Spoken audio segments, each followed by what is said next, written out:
तुम्हारी अम्मी क्यों नहीं आई तुम्हारे साथ नसरीन? अम्मी थोड़ा आराम करना चाहती थी। अरे थोड़ा ध्यान से। हमेशा ऐसे ही होता है। मैं बस यहाँ से फ्री होके ऑफिस चला जाऊंगा, ठीक है ना? करीम। हाँ कहो। आप तो जानते हैं कि हम किन हालात से घर से आए हैं और इसीलिए अपने साथ घर से कुछ ला भी नहीं सके। समझ नहीं आ रहा किस तरह कहूँ आपसे। दरअसल मुझे कुछ चीजें खरीदनी थी। मुझे शर्म आ रही है मुझे कहते हुए। नसरीन, तुम्हें इस तरह से शर्माना नहीं चाहिए।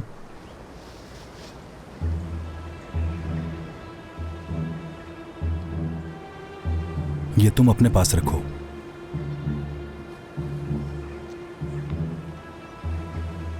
और ये कुछ कैश भी होना चाहिए। अब ठीक है?